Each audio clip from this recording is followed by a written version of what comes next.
5.7%, 중대재해처벌법 시행 첫 해인 2022년 기준 전년도에 비해 숨진 노동자 수가 감소한 비율입니다. 많이 줄었다고 할 수 없는 수치죠.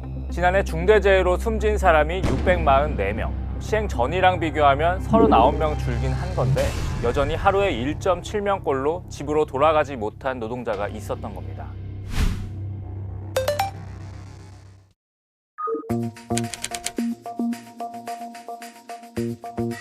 그런데 통계를 들여다보면 규모가 큰, 그러니까 상대적으로 안전한 환경을 마련할 수 있는 여건이 되는 사업장에선 오히려 사망자가 늘었습니다. 국내 10대 건설사에선 1년 전보다 5명이나 더 많은 노동자가 세상을 떠났고, 현재 이 법이 적용되고 있는 50인 이상 사업장에선 사망자가 8명 늘었습니다. 여전히 건설업과 제조업에서 80% 가까이 사고가 집중되고 있고, 대부분 추락하고 끼이고 부딪혀 숨지는 등 사고 유형도 달라진 건 없었습니다. 이제 재판이 진행 중인 중대재해 사고는 11건, 법이 적용되는 사고는 지금까지 229건 있었습니다.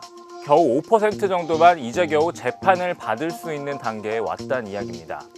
그나마 연말에 검찰의 기소가 몰려서 이 정도로 늘었지만 대부분은 중소기업에 집중됐습니다. 고용노동부가 사건을 조사해 검찰에 넘긴 것도 20%를 조금 넘는 수준입니다. 현재 기준 1심 판결이 난 사건이 없기 때문에 처벌받은 사람은 아직 아무도 없습니다.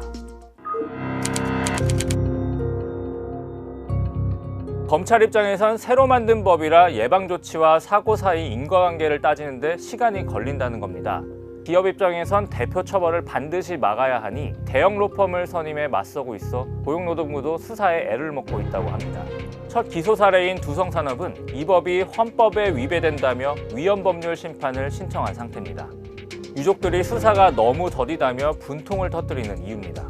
판결이 나와줘야 메시지가 더 분명해지고 경각심이 커질 텐데 1년이 되도록 한 건도 나오지 않은 점은 아쉬운 부분입니다.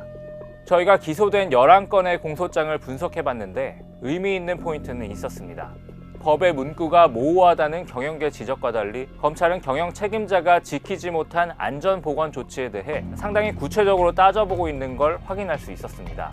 한 노동사건 전문 변호사는 이 정도 논리라면 여러 다른 사건도 충분히 기소가 가능해 보인다는 의견을 내놓기도 했습니다.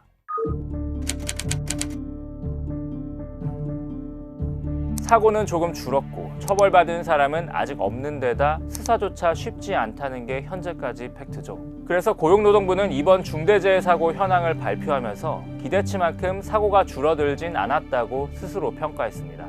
본래의 취지가 발현되지 못해 중대재해처벌법 적용 사업장의 사망 사고는 오히려 증가하였습니다. 노동계도 마찬가지 의견인데요. 특히 현장 노동자들은 애초 이 법의 취지인 사고 예방보다 대표의 처벌을 피하기 위한 서류 작업만 더 늘어났다고 지적합니다. 이러는 사이 부실한 안전장치, 작업을 살펴봐줄 동료가 없는 노동자들은 여전히 위험에 노출되고 있습니다.